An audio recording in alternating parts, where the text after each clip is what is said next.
एक आवश्यक सूचना हमरा साथ जुड़ल अछि उपेंद्र जी और हिनकर चाची जिनकर नाम दुखनी देवी अछि और पचटन गाँव के निवासी छथि। अंतराठाड़ी थाना पड़े छै हुनकर।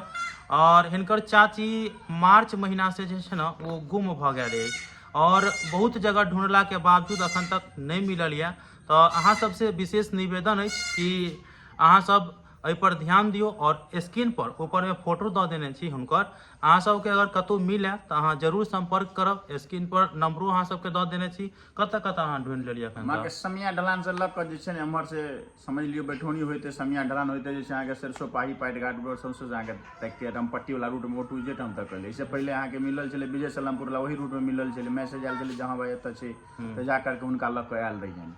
ताहिके बाद फेर कए बेर एहन जगह से लग के एलियन हुनका 5-7 बेर 8 बेर जे छै बुझियो झंझारपुर से लगा एलियन महरिल से लगा की वो अखन जान सकै छै जेना कहै छी अहाँ मानसिक स्थिति ठीक नहीं है वो बुझले मानसिक स्थिति ठीक नहीं छै अगर बुझे वाला आदमी ठीक जे रहै छथिन अस्थिर से पूछे छथिन तो बता दै छै। बच्चा के नामो कहै छै विवाह नाम है नैहरो के नाम कहै छै बलाट हमर नैहर है सब चीज बता दै छथिन।